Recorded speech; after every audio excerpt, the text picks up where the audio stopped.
The twin suns of the Proxima Delta system cast prismatic reflections across Harmonium Station's crystalline exterior as Ambassador Elena Reyes's shuttle approached the docking bay.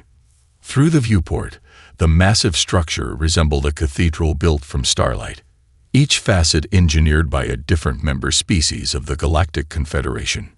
"Impressive, isn't it?" said Dr. Nasir Khalid, Earth's leading xenobiologist and Elena's longtime friend. 87 civilizations working together, when just centuries ago we thought we were alone in the universe. Elena nodded, her dark eyes fixed on the approaching station. At 43, she carried herself with the practiced poise of someone accustomed to representing her entire species.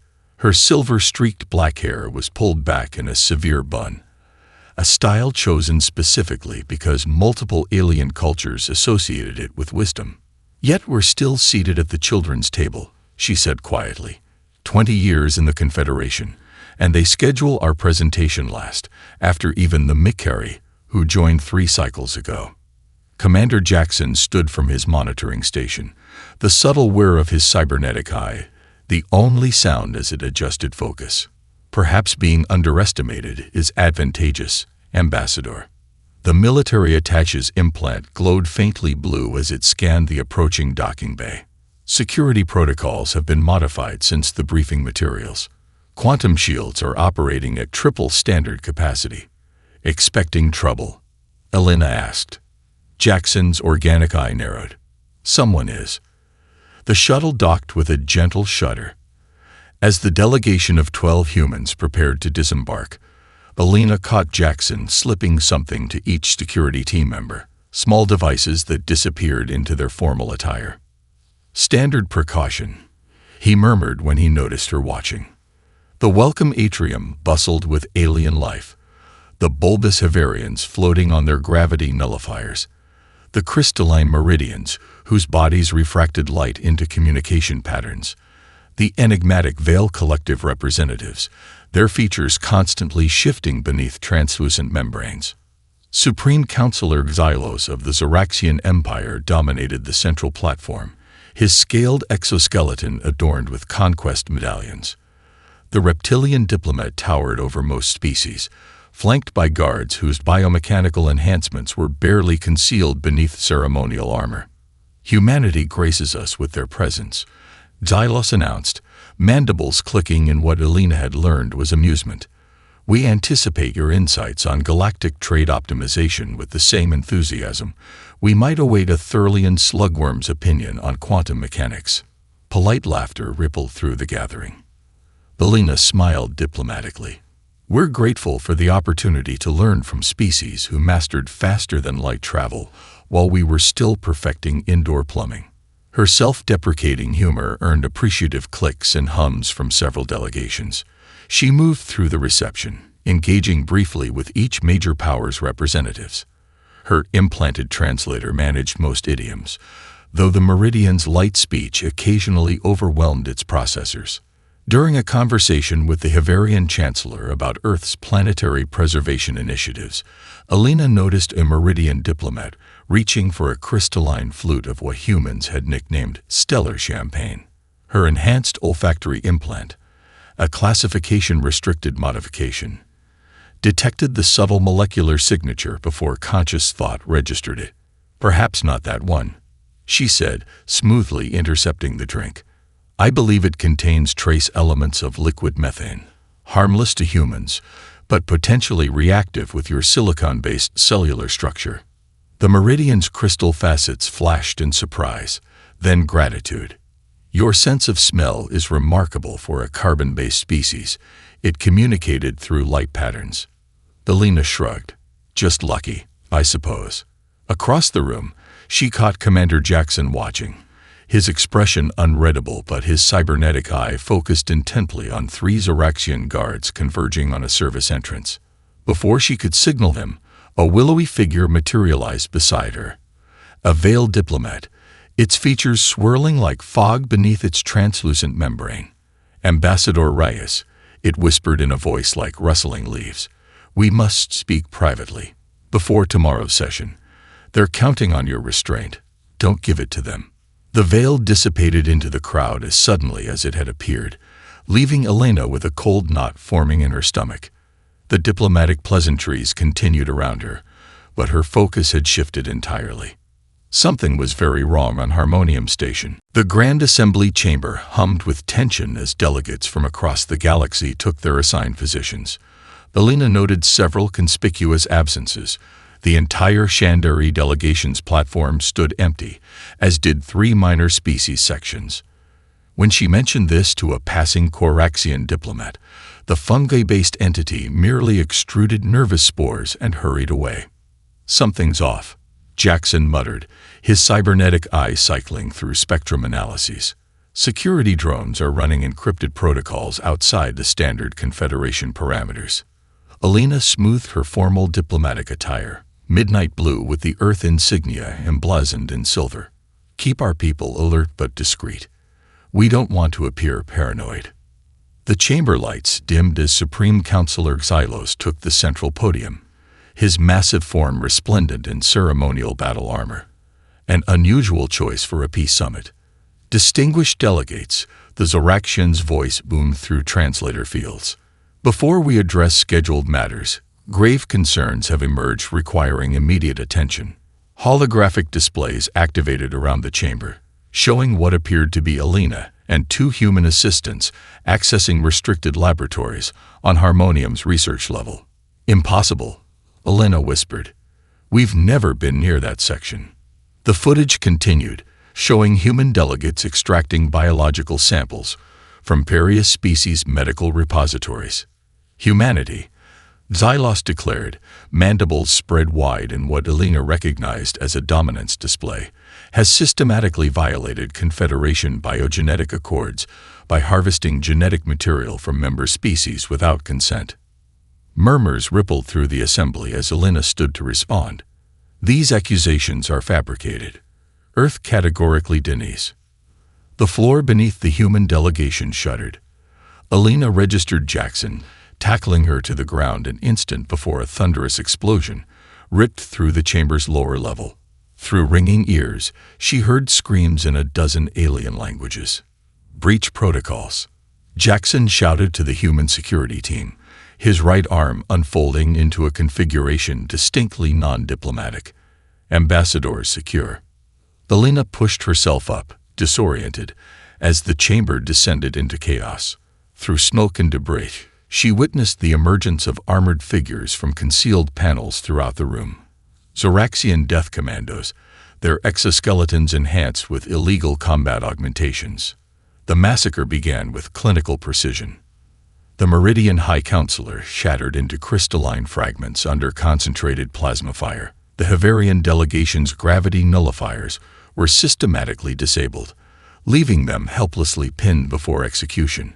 A Coraxian diplomat reached toward Elena, spores forming the universal distress pattern, before a Zoraxian blade separated its sensory cluster from its central mass.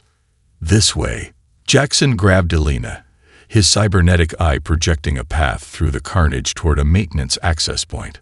3 human security officers formed a protective cordon as they retreated from the slaughter. Through gaps in the smoke, Elena glimpsed Supreme Counselor Xylos watching from an elevated platform, surrounded by a protection field. Their eyes met briefly across the chamber. The Zoraxian's mandibles clicked in what she now recognized as satisfaction. As Jackson forced open the access hatch, Elena caught a final image of the assembly chamber. Diplomatic representatives from dozens of worlds lying dead or dying on the blood-slicked floor. The Veil representative who had warned her wavered like smoke as it dragged itself toward their escape route, its membrane riddled with energy weapon burns. "Help me get it inside," Elena ordered, reaching for the wounded alien despite Jackson's protests. Once through the hatch, Dr. Khaled frantically worked to stabilize the Veil diplomat, while Jackson sealed the access point. The narrow maintenance corridor echoed with distant explosions and weapons fire. "We need to warn Earth," Elena said, fighting to maintain composure. This wasn't just an assassination. It was a planned extermination. The Veil diplomat's membrane rippled weakly. "The Zoraxians require a justification for expansion. Your species. Perfect scapegoat.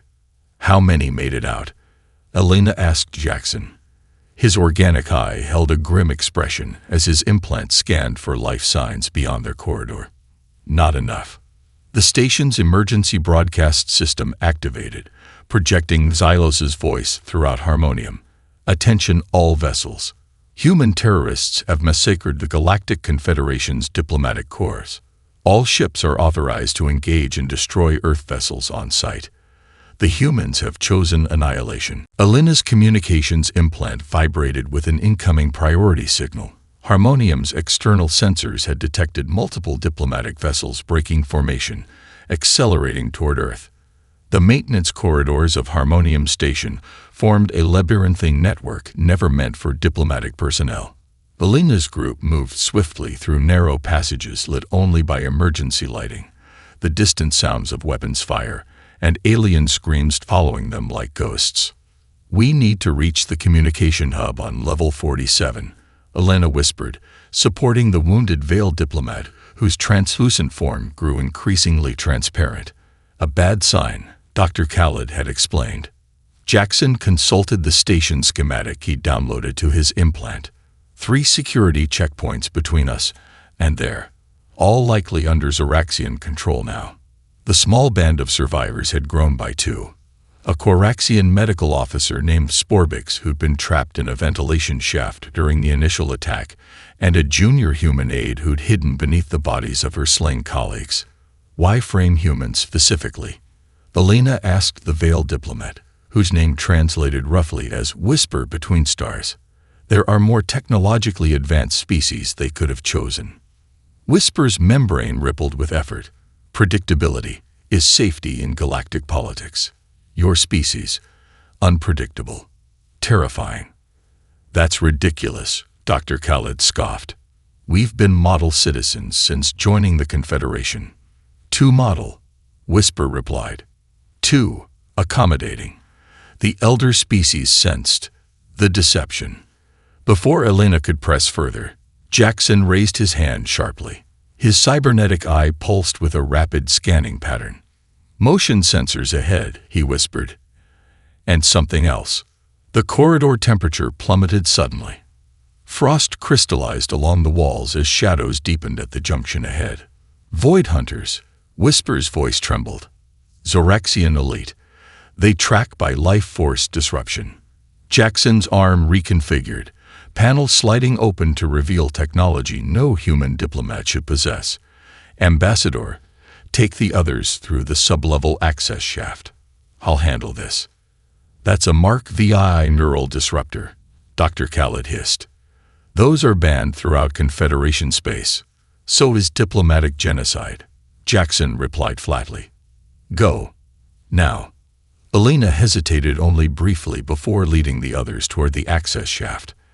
As they descended, the corridor above erupted with a sound like reality tearing, followed by absolute silence.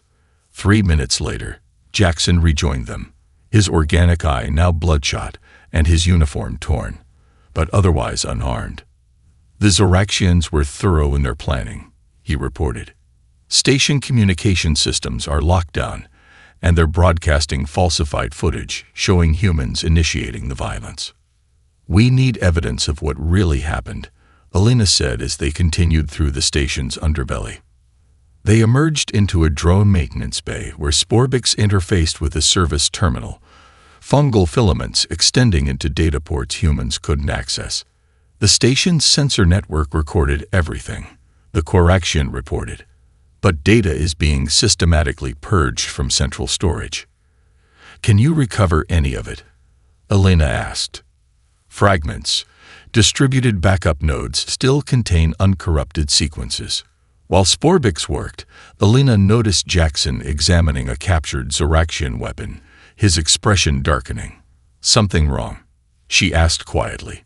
"This isn't standard Zoraxian military issue," he replied. "It's ancient design, heritage weaponry." Meaning? Meaning this wasn't just a political assassination. For Zoraxians, using ancestral weapons signifies extinction-level intent. This is religious for them, a purification, A proximity alarm blared suddenly. Security screens showed Zoraxian commandos converging on their position from multiple directions. "They're hurting us," Jackson realized. "Every escape route we've taken, they've been steering us." Elena understood immediately. They want survivors, witnesses who escaped, to make the narrative more believable. Sporbix disconnected from the terminal, a data crystal clutched in its appendage. Partial recording secured. Shows Zoraxian prepositioning before accusations were made. The bay doors began to buckle under concentrated energy fire. There, Elena pointed to a maintenance shuttle in the loading dock. "Our only option." As they raced toward the craft, station-wide speakers activated with Xylos's voice. "Attention all Zoraxian forces. Diplomatic vessels report Earth defense platforms armed and active. Human deception confirmed. They were prepared for conflict. Accelerate the purge protocol." The maintenance shuttle's view screen flickered to life as they boarded, showing an external feed of Harmonium's docking ring. A Zoraxian diplomatic vessel was disintegrating under sustained fire from what appeared to be a human defense platform. One using weapons technology far beyond what Earth had officially demonstrated to the Confederation. "That's impossible," Dr. Khaled whispered. "We don't have that capability." Elena and Jackson exchanged a long look as the implications settled over them. Earth had secrets of its own, and had somehow anticipated betrayal. As their shuttle disengaged from the dying station, Elena couldn't decide which was more terrifying: the Zoraxians' carefully orchestrated massacre, or the possibility that her own government had expected it all along. United Nations Secretary General Yumi Nakamura stood before the Emergency Security Council, her usual diplomatic poise replaced by cold fury. Tactical displays projected around the underground Geneva Command Center showed Zoraxian diplomatic vessels approaching Earth's defense perimeter, their weapons' signatures no longer disguised. 19 minutes ago, we lost contact with our delegation on Harmonium Station, she stated. 17 minutes ago, our deep space monitoring array detected what appears to be a massacre of unprecedented scale. The room remained deathly silent as fragmented footage played. Glimpses of Zoraxian commandos executing diplomats, captured by quantum-entangled monitoring devices sewn into the human delegates' formal attire. Technology that officially didn't exist. "The Zoraxians are broadcasting that humans initiated the violence," Admiral Wei continued, his weathered face grim beneath the holographic displays. 7 major Confederation species have already issued condemnations of Earth. 3 have declared us enemies of galactic peace. "And the diplomatic vessels?" asked the Russian representative. "Analysis confirms they're carrying planet-killer payloads," Admiral Wei replied, "designed to penetrate our officially acknowledged defense grid." Secretary General Nakamura's eyes hardened. "Authorization to activate Protocol Omega. Authentication Sierra, November 938 Foxtrot." A series of confirmations echoed around the table as military leaders entered corresponding codes into secure terminals. Beneath the surface of human civilization, something ancient and terrible began to stir. "May God forgive us for what we built in the shadows," whispered the Brazilian representative. "God isn't the one who betrayed us today," Nakamura replied. In orbit, Earth's modest defense platforms suddenly initiated shutdown sequences, but not from Zoraxian cyber attacks. Maintenance hatches opened on what appeared to be standard communication satellites, revealing advanced weapon systems that smoothly rotated into position.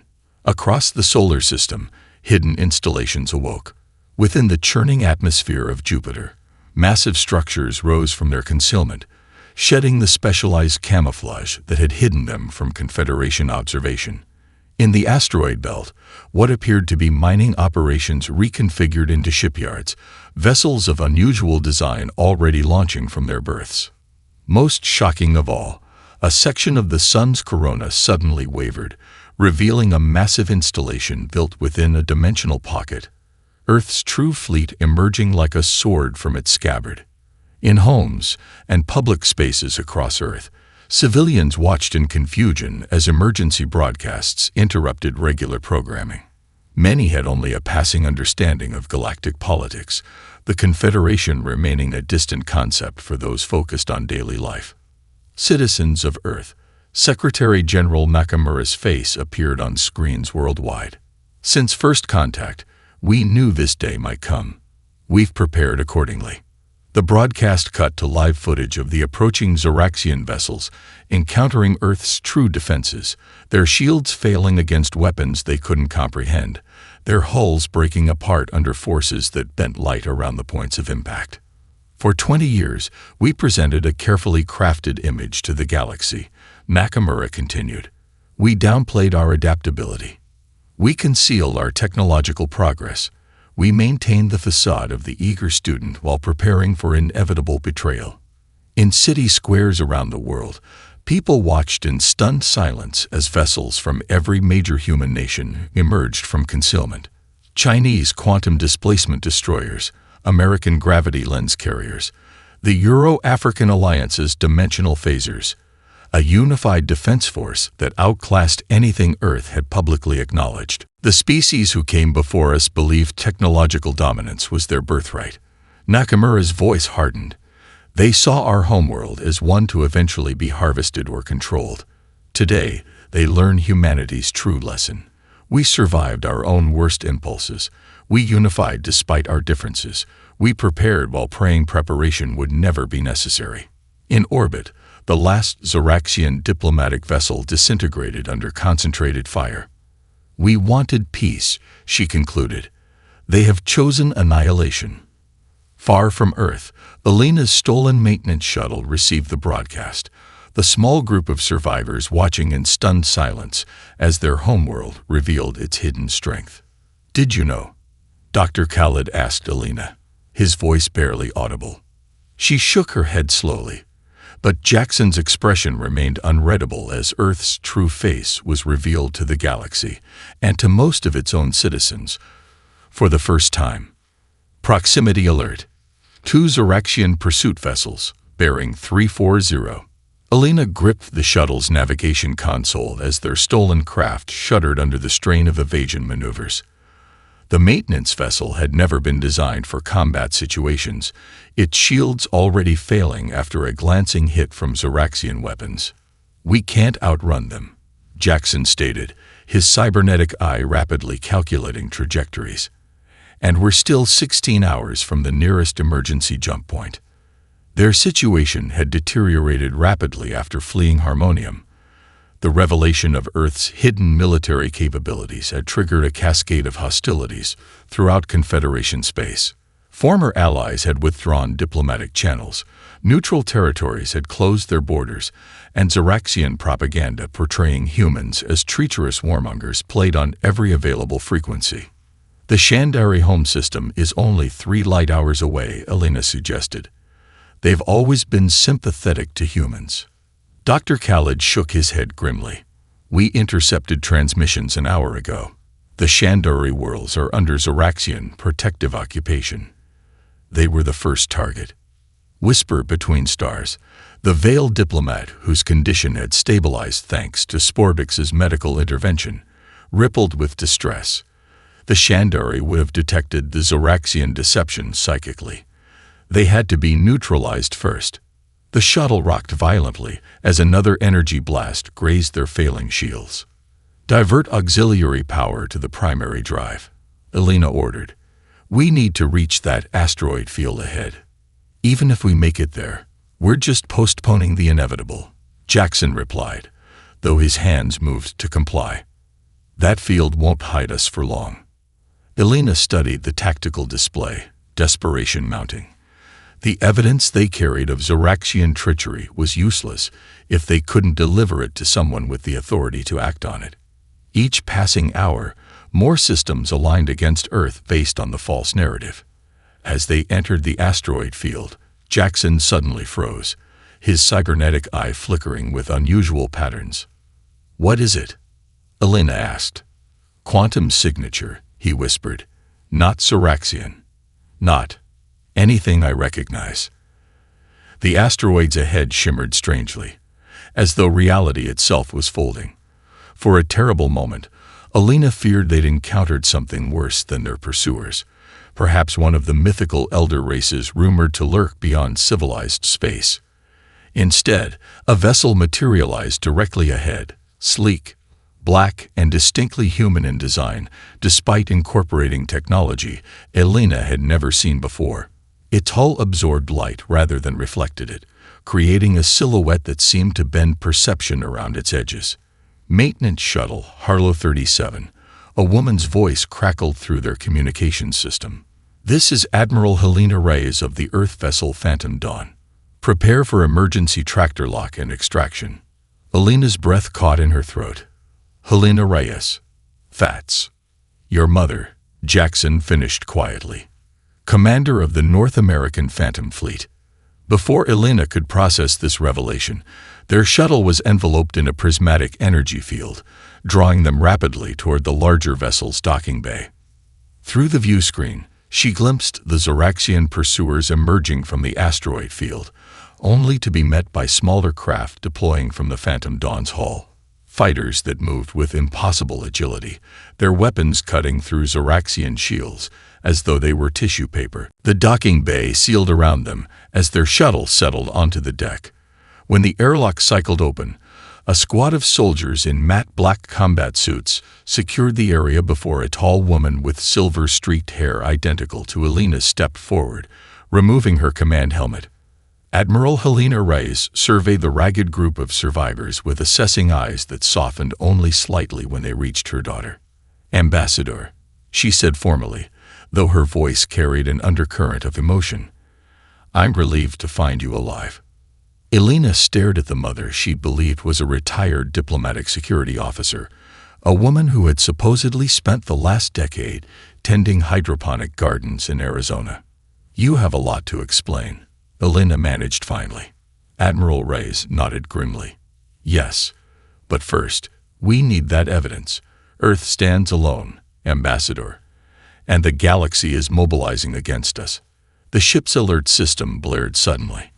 On overhead displays, a massive Zoraxian battle group emerged from dimensional space, their weapons charging as they converged on the Phantom Dawn's position. And it seems, Admiral Reyes added, drawing a sleek sidearm that hummed with energy, explanations will have to wait just a little longer. Earth's orbital command center, Sentinel Prime, hung in dimensional phase space, partially shifted out of conventional reality. To most scanning technologies, it appeared as nothing more than a debris field left from early space exploration.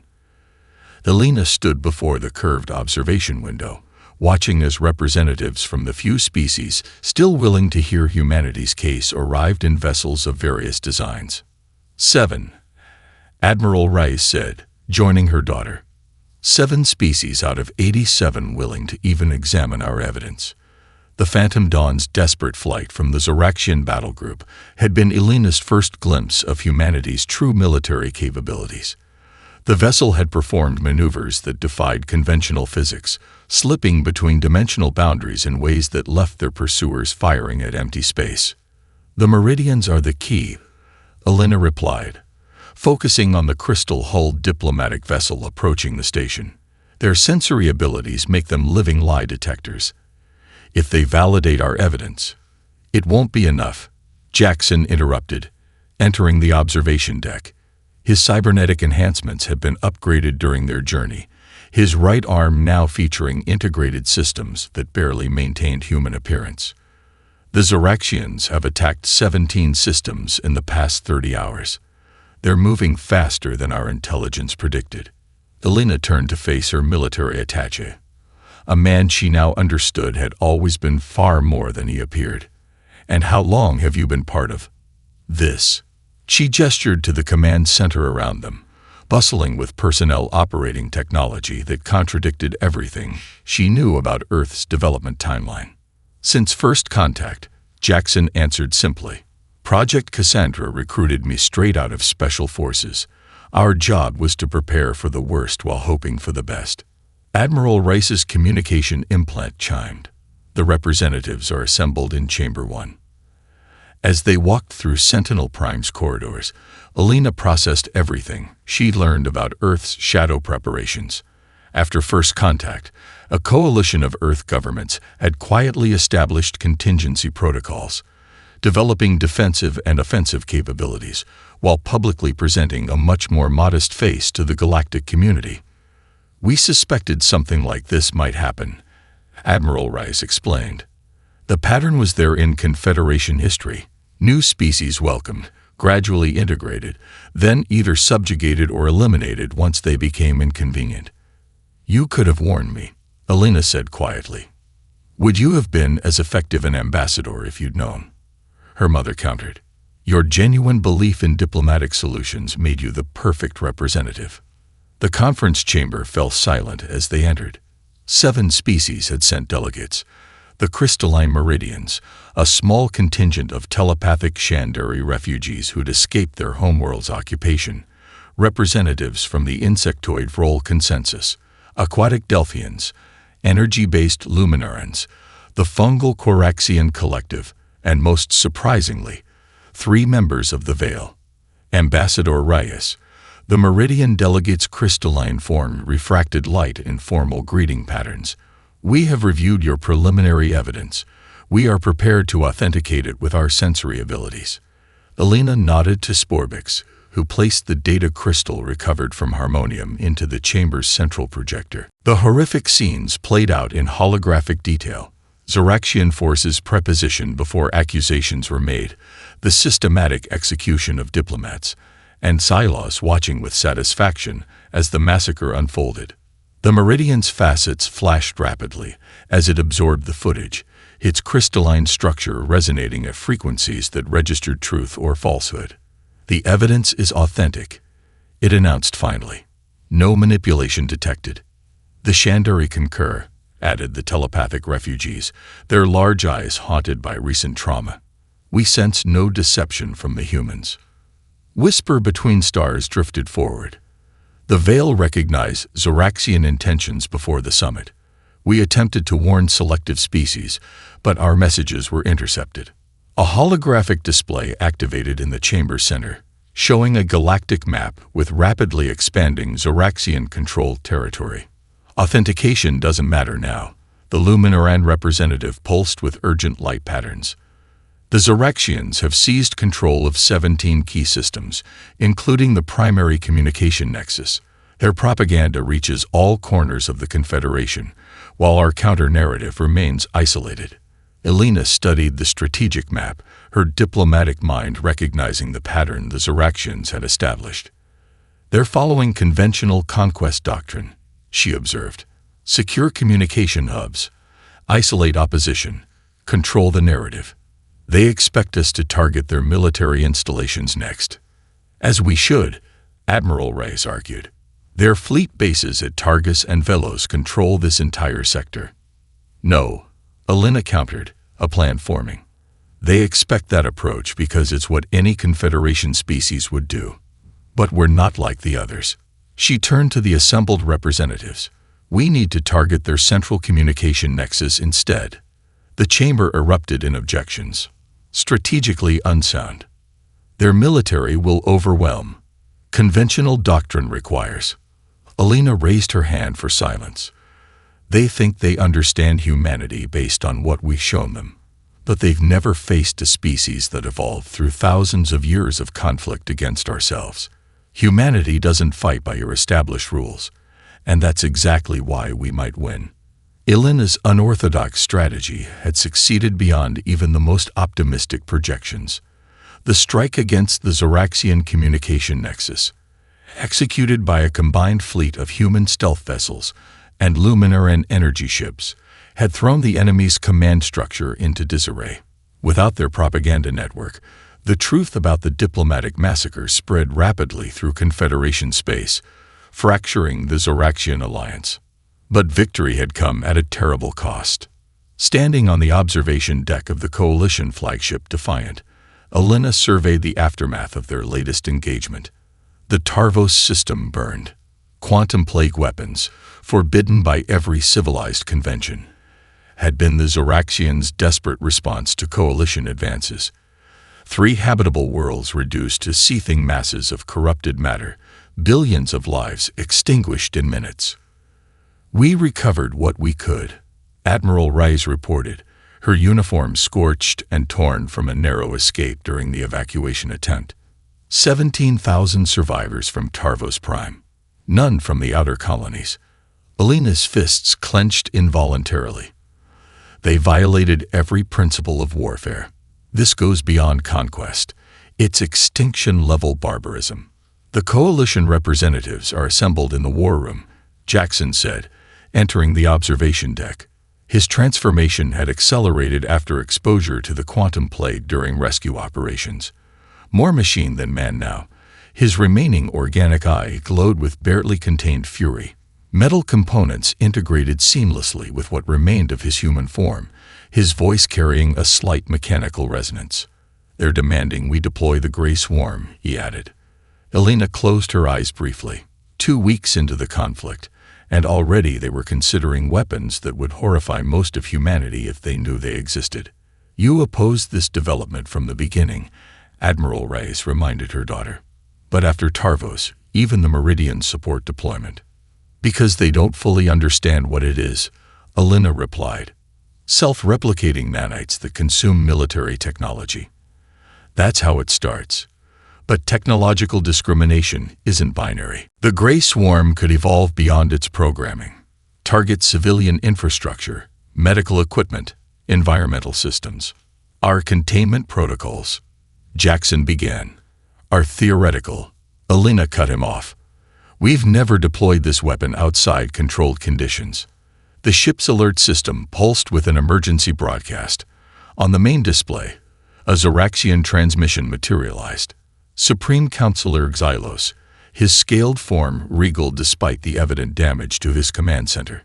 "Attention Coalition forces," his translated voice boomed. "Your temporary advantages are meaningless. Even now, our forces converge on 3 of your homeworlds with cleansing weapons. Submit to immediate unconditional surrender or witness extinction." The transmission cut to live feeds from Coalition worlds, Meridian Prime, the Luminar energy fields, and Earth itself, each with Zoraxian dimension-fracturing weapon platforms moving into position. "They're bluffing," Admiral Rice insisted. "Our home defense systems would have detected. They'd bypass detection using veil phase technology." Whisper Between Stars interrupted, materializing beside them. "My people have confirmed, these are not deceptions."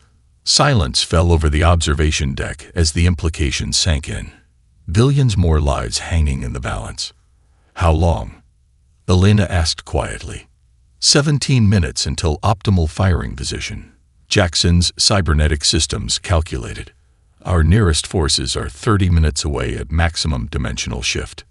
Alina stared at the tactical display, the mathematical certainty of catastrophic loss searing itself into her consciousness. After all they'd survived, the massacre, the pursuit, the battles won against overwhelming odds, to face such a brutal choice. "Deploy the Grey Swarm," she whispered finally, her voice barely audible.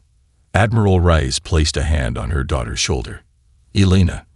"I said deploy it," Alina repeated, her voice hardening with resolve. "But not against their military installations. Target the weapon platforms directly." Jackson's mechanical components whirred as he processed this modification. Precision deployment against specific targets. That's not how the swarm was designed. The risk of containment failure is less than the certainty of billions dead if we do nothing. Alina finished. She turned to face her mother and Jackson, her expression set with terrible determination. The diplomatic path ended when they murdered the Confederation. The conventional military response failed at Tarvos. What remains is either surrender or escalation beyond what even we considered acceptable. She moved to the tactical console, entering her ambassador-level authorization codes to unlock the Grey Swarm deployment protocols. "If we survive this," she said quietly, "history will judge us for what we've unleashed today. But if we hesitate, there will be no one left to write that history." On the main display, the countdown to weapon platform alignment continued its merciless progression. 13 minutes remained before Zoraxian dimension-fracturing weapons would tear apart the fabric of reality on 3 homeworlds.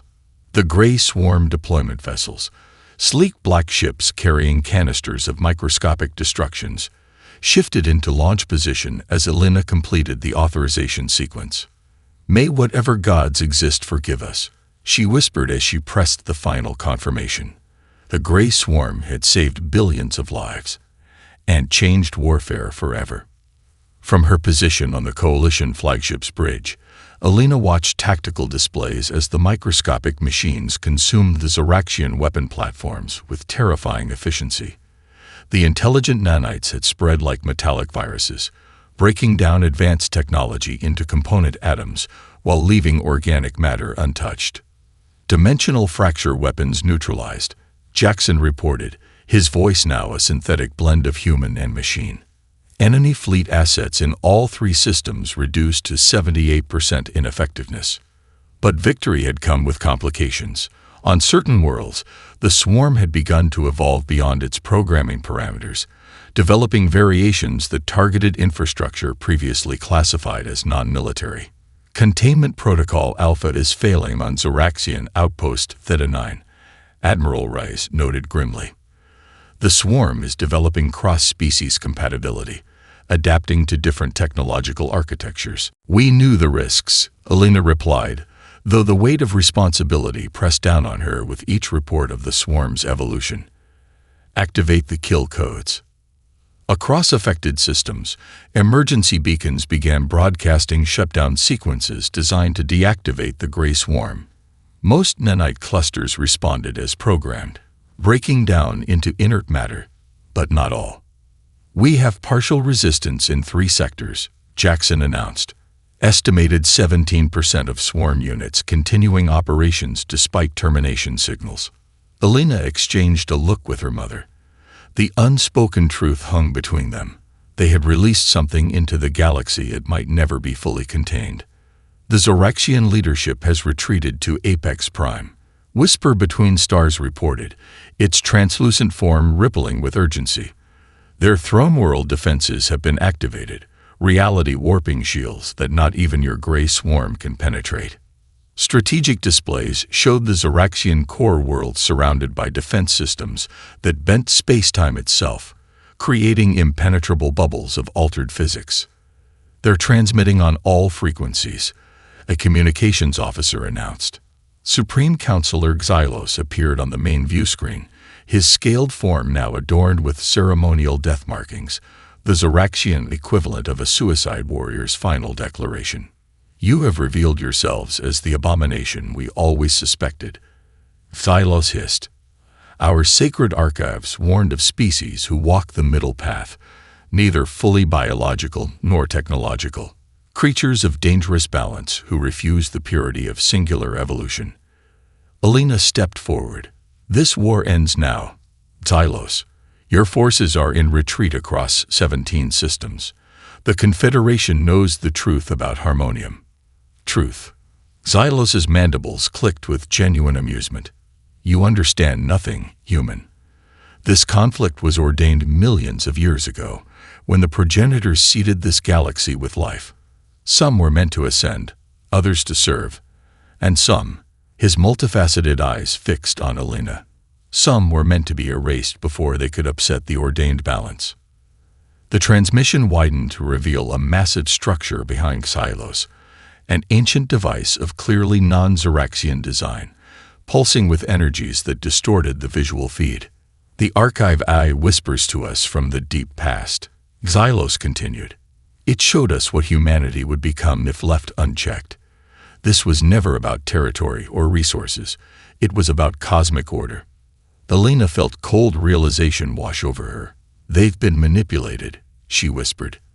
"There's something else behind this, something ancient." The structure behind Xylos pulsed more intensely, and warning systems across the Coalition fleet screamed alerts as energy readings spiked beyond measurable scales. "The dimensional cascade has begun," Xylos announced with religious fervor. "If we cannot rule the galaxy as ordained, then the archive will reset the board entirely." Advisory displays projected catastrophic outcomes. The energy wave emanating from Apex Prime would trigger chain reactions through subspace, potentially destabilizing reality across multiple sectors. "We need to stop that device," Elena demanded. "All available options. Now." Admiral Rice's expression hardened. "There's only one weapon that could penetrate those defenses. The Void Catalyst," Jackson stated, "untested beyond simulations. Theoretical physics suggests it removes matter from reality itself. No energy release, no debris, just absence." Elena stared at the tactical display, watching as the ancient device's energy output continued to escalate. Billions more lives against a weapon so terrible it had been developed but never deployed, not even in simulations outside secure quantum computers. "I'll deliver it," Jackson said quietly.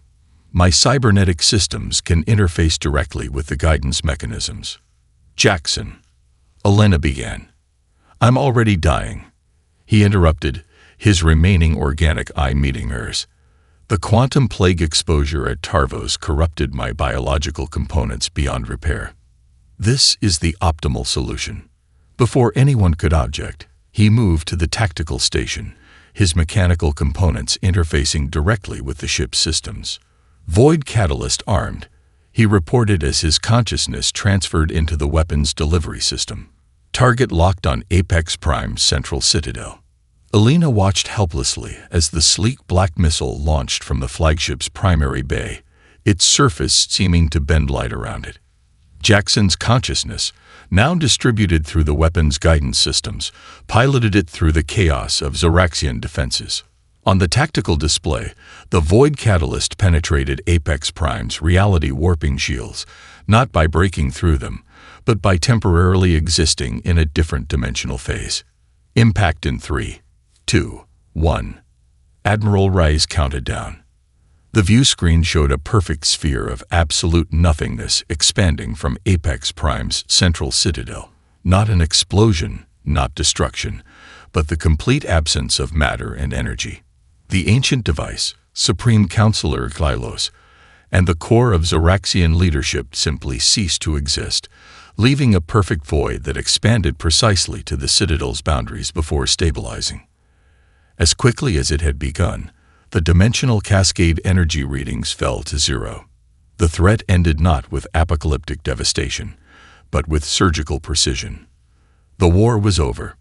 6 months later, Elena stood before the newly formed Galactic Council, the Confederation's replacement, built on principles of transparency and mutual defense. Representatives from 43 species had gathered on Earth for the signing of the Harmonium Accords, named in memory of those lost in the massacre that had started the conflict. "We gather today not in triumph, but in solemn responsibility," Elena addressed the assembly. "Humanity revealed capabilities we had hidden out of caution. Some call it deception. We called it prudence. The balance between trust and security remains our greatest challenge." She gestured to the memorial wall, where names from every affected species were inscribed, including Commander Jackson's, whose consciousness had been lost with the Void Catalyst. "The ancient AI that manipulated the Zoraxians has been contained, but not destroyed," she continued. "Other such influences may exist throughout our galaxy. Our response cannot be isolation or fear, but vigilance paired with cooperation." The treaty before them established new protocols for military transparency, prohibited weapons development, and created joint defense initiatives. Most importantly, it acknowledged the fundamental truth revealed through conflict. No species could claim absolute moral authority or technological superiority.